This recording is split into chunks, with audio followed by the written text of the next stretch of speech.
तू इतना पतला क्यों है? थोड़ा सा हेल्दी हो जा। तू इतना टेंशन क्यों लेता है? शायद आपने भी ये सब कई बार सुना होगा।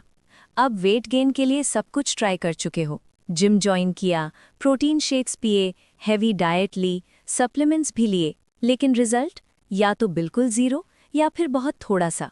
और अगर थोड़ा वेट बढ़ता भी है तो कुछ ही दिन में फिर से कम हो जाता है।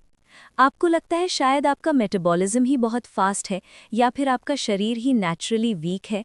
लेकिन सच ये है कि प्रॉब्लम आपके खाने में नहीं है, प्रॉब्लम आपकी बॉडी टाइप में है।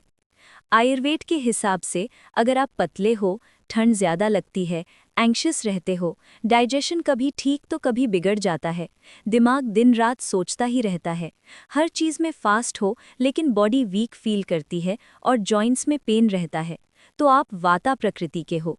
और जब तक आप अपनी प्रकृति को समझकर अपनी डाइट और लाइफस्टाइल को चेंज नहीं करते, तब तक वेट गेन सिर्फ टेम्परेरी ही रहेगा। आज का वीडियो आपको वाता प्रकृति को समझने, उसके लक्षण पहचानने और उसे बैलेंस करने का पूरा प्रैक्टिकल गाइड देगा। आयुर्वेद के अनुसार शरीर में 3 दोष होते हैं, वात, पित्त और कफ, और इन तीनों में से वात को सबसे महत्वपूर्ण दोष माना गया है। शरीर में जो भी गति होती है, जैसे सांस लेना, ब्लड सर्कुलेशन, सोचना, बोलना, चलना और डाइजेशन का मूवमेंट, ये सब वात के कंट्रोल में होता है। इसीलिए कहा गया है कि जब वात बैलेंस में होता है तब पित्त और कफ भी अपने आप बैलेंस में रहते हैं। लेकिन जब वात बिगड़ जाता है तो बाकी दोनों दोष भी डिस्टर्ब हो जाते हैं। वात का निर्माण 2 तत्वों से होता है, वायु और आकाश। इसी वजह से वात प्रकृति वाले लोग हल्का, ठंडे, सूखे और चंचल स्वभाव के होते हैं। आयुर्वेद के अनुसार शरीर के अधिकतर रोग वात दोष के असंतुलन से ही होते हैं। अब हम समझते हैं कि वात प्रकृति वाले लोग कैसे होते हैं और उनके शारीरिक और मानसिक लक्षण क्या होते हैं। वात प्रकृति वाले लोगों की सबसे पहली पहचान उनका हल्का और ड्राई स्ट्रक्चर होता है। इनकी स्किन नेचुरली ड्राई और रफ होती है, लिप्स अक्सर फटे रहते हैं, बाल पतले और सूखे होते हैं और नसें भी ज़्यादा दिखाई देती हैं। इनका शरीर पतला होता है और वज़न बढ़ाना मुश्किल होता है, और अगर थोड़ा बढ़ भी जाए तो जल्दी कम हो जाता है। इनका चलना और बोलना दोनों ही फास्ट होता है। कभी एनर्जी बहुत हाई रहती है तो कभी बिल्कुल लो। इन्हें ठंड ज़्यादा लगती है। विंटर आते ही ये लोग सबसे पहले स्वेटर निकाल लेते हैं। डाइजेशन भी इर्रेगुलर होता है, कभी भूख बहुत ज़्यादा, कभी बिल्कुल नहीं। जॉइंट्स में लुब्रिकेशन कम होने की वजह से पेन या स्टिफनेस महसूस हो सकती है। जैसे जैसे उम्र बढ़ती है, शरीर में वात का प्रभाव अपने आप और ज़्यादा हो जाता है। मेंटल लेवल पर वात प्रकृति वाले लोग बहुत क्रिएटिव, इमेजिनेटिव और फास्ट थिंकर होते हैं। इनका माइंड हमेशा एक्टिव रहता है। इनके चंचल स्वभाव के कारण ये एक थॉट से दूसरे थॉट पर बहुत जल्दी शिफ्ट कर जाते हैं। इसलिए फोकस मेंटेन करना कभी-कभी मुश्किल हो सकता है। ये लोग जल्दी सीखते हैं, लेकिन कभी उतनी ही जल्दी भूल भी जाते हैं। मल्टीटास्किंग की आदत के कारण ये मेंटली जल्दी थक जाते हैं। इनकी नींद हल्की होती है, छोटी सी आवाज़ से भी टूट सकती है। स्वभाव से ये लोग अडैप्टेबल होते हैं। नई जगह, नए लोग और नए आइडियाज़ के साथ ये जल्दी एडजस्ट कर लेते हैं। अब बात करते हैं कि जब वात बढ़ जाता है तो शरीर और मन पर इसका क्या असर पड़ता है।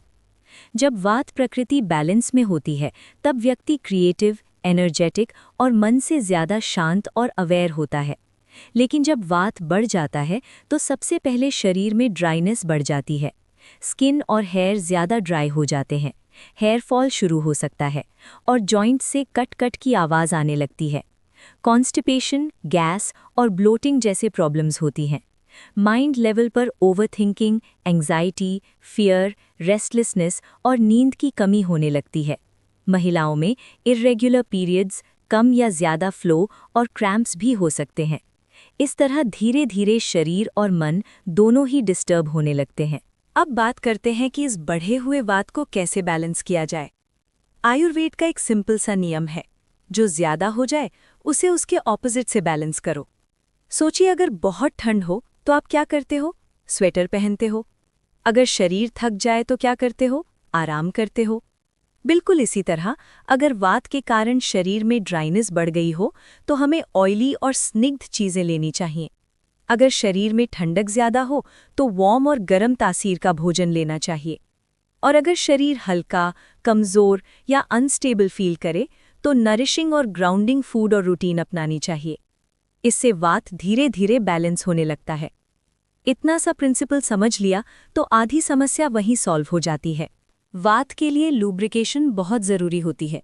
जैसे पुराने दरवाजे को स्मूथली चलने के लिए ऑयल की ज़रूरत होती है, वैसे ही वात बॉडी को भी नरिशमेंट और लुब्रिकेशन चाहिए, अंदर से भी और बाहर से भी। अंदर से नरिशमेंट के लिए घी, हेल्दी ऑयल्स, तिल के बीज, सरसों के बीज, मूंगफली, नारियल, अलसी, बादाम और अखरोट जैसे नट्स और सीड्स को अपनी डाइट में ज़रूर शामिल करना चाहिए। ये चीज़ें डाइजेशन को सपोर्ट करती हैं, कॉन्स्टिपेशन को कम करती हैं और हेल्दी वेट गेन में मदद करती हैं। बाहर से ऑयलिंग के लिए तिल का तेल, नारियल का तेल या मूंगफली का तेल यूज़ कर सकते हैं। इनमें से तिल का तेल वात शमन के लिए बेस्ट है।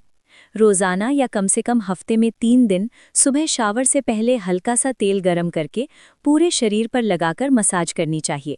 अगर डेली पूरे शरीर की मसाज पॉसिबल ना हो तो रात को सोने से पहले पैरों के तलवे, सिर और नाभि के आसपास तेल या घी से मसाज करना बहुत फायदेमंद होता है, क्योंकि ये वात के प्रमुख स्थान माने जाते हैं। रात को सोने से पहले शुद्ध देसी घी नाभि में 1-2 बूंद और नाक में 1-1 बूंद घी लगाना भी लाभदायक होता है। अगर प्रॉब्लम दिमाग की चंचलता से जुड़ी हो तो घी ज़्यादा बेहतर होता है, और अगर जॉइंट पेन या बॉडी पेन ज़्यादा हो तो तिल का तेल ज़्यादा इफ़ेक्टिव होता है। इससे जॉइंट पेन और स्टिफनेस में राहत मिलती है, नर्वस सिस्टम शांत होता है और नींद भी सुधरने लगती है।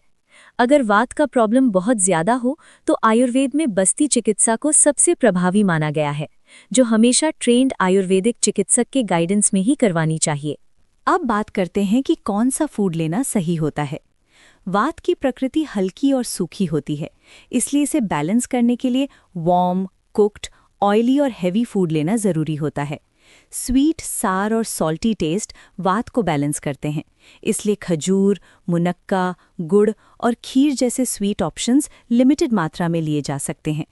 फ्रूट्स में बनाना, चीकू, पपाया, अंजीर, राइप आम और मीठा अनार वात के लिए ज़्यादा उपयोगी होते हैं। रूट वेजिटेबल्स जैसे शकराकंदी यानी स्वीट पटेटोज़, गाजर, चुकंदर और पम्पकिन भी बहुत अच्छे होते हैं। मूंग दाल और मसूर दाल वात के लिए सूटेबल हैं, जबकि बहुत ज़्यादा चना या राजमा गैस बढ़ा सकते हैं। हमेशा याद रखें कि खाना गर्म और ताज़ा होना चाहिए, क्योंकि फ्रिज का सीधा निकाला हुआ या कोल्ड फूड वात को और डिस्टर्ब करता है। अब बात करते हैं कि एक्सरसाइज करते वक्त किन बातों का ध्यान रखना ज़रूरी होता है। वात लोगों को मसल बिल्डिंग एक्सरसाइजेस करनी चाहिए, जैसे स्क्वाट्स, पुशअप्स, प्लैंक्स और लाइट वेट ट्रेनिंग। इससे शरीर स्ट्रॉन्ग होता है, मसल्स डेवलप होती हैं और बोन्स को सपोर्ट मिलता है, वेट स्टेबल रहता है।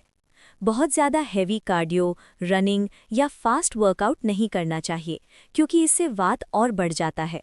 ऐसा करने से वेट और कम हो सकता है, जॉइंट्स में पेन बढ़ सकता है। वात प्रकृति के लोगों के लिए रोज़ 15-20 मिनट धूप में बैठना बहुत फायदेमंद होता है। इससे डाइजेशन बेहतर होता है, बोन्स मजबूत होते हैं और मूड भी थोड़ा इम्प्रूव होता है।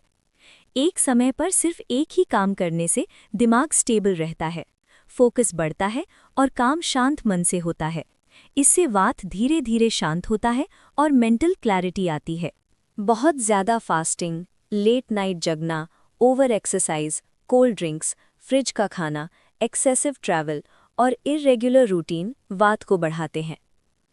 वात बॉडी को रूटीन पसंद है, इसलिए डेली सेम टाइम पर खाना, सोना और उठना बहुत फायदेमंद होता है। डिनर 7-साढ़े 7 बजे तक करना और 10-साढ़े 10 तक सो जाना बेस्ट है। तो आज से अपनी बॉडी को कंपेयर करना बंद करिए और उसे समझना शुरू करिए।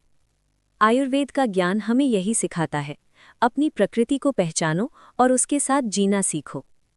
अगर आपको लगता है कि आपकी प्रकृति वात है या इस वीडियो के लक्षण आप पर अप्लाई होते हैं, तो कमेंट सेक्शन में ज़रूर बताएं।